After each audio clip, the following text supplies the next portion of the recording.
like clock. I can't stop. Fuck around, make my 40 pop. Boruto episode 170 was definitely a decent episode. I'm pretty sure a lot of you guys liked it as well. Of course, there were some bombshells dropped in this episode. One of the biggest bombshells is, of course, the fact that Boruto actually learned his brand new Rasengan. Now, of course, we didn't really get to see the brand new Rasengan in this episode. I mean, why would they show us the brand new Rasengan in this episode? But I really wanted to see it, and of course, we're probably going to get to see it in the next episode when he does actually battle off against his next opponent, which I will talk about later on in this video. But I think one of the biggest breakthroughs that we did hear about in this episode is the fact that Boruto isn't necessarily just training to fight against Deepa. Of course, we understand that Deepa is definitely an extremely strong character, and he would be a very good barrier for Boruto to try to break through.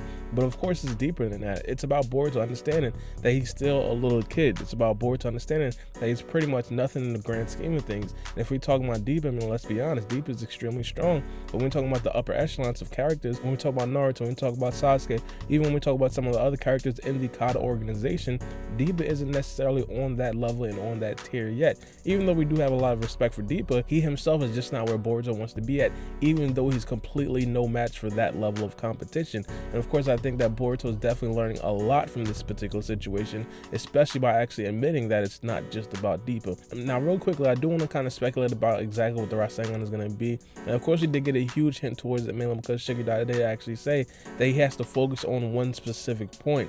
Now, me personally, I don't really understand exactly what that's supposed to mean. Of course, we understand that Boruto's Rasengan is going to be extremely strong, so they want to maximize exactly what he could potentially do with that particular Rasengan at that particular size. And I think if Boruto can actually pack the amount of power that's in a regular Rasengan into that tiny, teeny little Rasengan, of course, that would definitely be a very strong ability. But it's just the fact that if he can actually do that. Now, another huge question about Boruto's Rasengan is going to be, did Boruto actually manage to mix in another chakra style into his Rasengan? We understand that Boruto, as of right now, has a bunch of Rasengans, and right now he's just adding newer and newer Rasengans. Coming into this whole thing, the popular opinion was that Boruto was going to, of course, get a lightning style Rasengan. I even made a video about it, and I pointed to a scene in the previous opening where Boruto quite literally used a lightning infused Rasengan. But also, another thing that I didn't point out is the fact that it looked like there was wind style in that Rasengan as well. So of course, this could potentially be a situation like in this Rasengan that you guys see right here, where Boruto does actually infuse a lightning style and a wind style into the Rasengan. Now, I'm going to personally say that I don't think that's going to be the situation,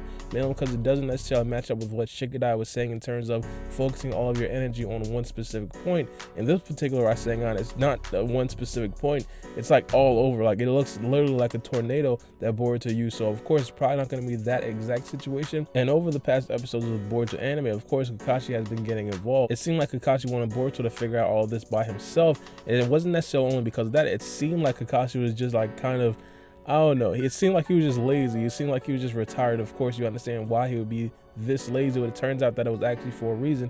Kakashi wanted Boruto to do this by himself. And not only that, in this episode we figured out that Kakashi actually cared. Kakashi was actually lurking the whole time and monitoring exactly what Boruto was doing and how his progression was going with the Rasengan. And not only that, we've seen some of the biggest balls on Kakashi, mainly because he actually got Boruto a very good opponent. In the spoiler video that I did make, I did kind of say that there was no possible way that Kakashi was going to get Boruto an opponent that was equal to him. Of course, we understand Kakashi, we understand his teaching ways. If he was going to get Boruto an opponent, he was going to get Boruto an opponent that was clearly stronger than Boruto. And of course, if Boruto does actually overcome this situation, it will make Boruto a better man. Because of that, picking Shojoji, absolutely insane, completely blew all of my expectations. Not only because Shojoji is extremely stronger than Boruto, well, from what we've seen before when they actually did fight in the Mujina bandits arc, but not only that, it's the fact that Shojoji is a flat-out criminal. Like, are we sure that this is a very good idea? And even Ibiki was questioning Kakashi, like, yo, are you sure about this? But the reason why I think that Kakashi is sure about this is the fact that if Shojoji actually does beat Boruto and try to escape, Kakashi and Ibiki are strong enough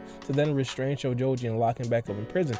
And not only that, I'm pretty sure Kakashi right now has countermeasures on countermeasures and backup plans for his backup plans that could possibly fail for the backup plan. So I'm absolutely not worried about Shojoji actually breaking out of prison or anything like that. That's completely impossible in my opinion. So of course, this is a safe situation, but still was a very big shock to me that Kakashi has this big of balls to pick out Shojoji as the enemy that Boruto actually does have to fight at this particular point. Sada's training in this episode was also a very big thing, and of course we didn't really get anything about Mitsuki. I'll talk about that later, especially in my preview about the next episode. But in terms of Sada's training this episode, it seems like she, along with Boruto, is getting a lot better, and of course she's seeing, especially with her Sharingan. The only worry that I, and I'm pretty sure a lot of the other people out there have, Sada still seems like she physically can't sustain her Sharingan. I talked about this in a previous video, how this is literally only the one Tomo Sharingan, supposedly the weakest Sharingan, and of course if she can't really sustain this Sharingan for a very long time and basically use it to its best of its ability, how is she going to do that with the second Tomo Sharingan? And of course, how is she going to fare with the third Tomo Sharingan? I'm not saying that she'll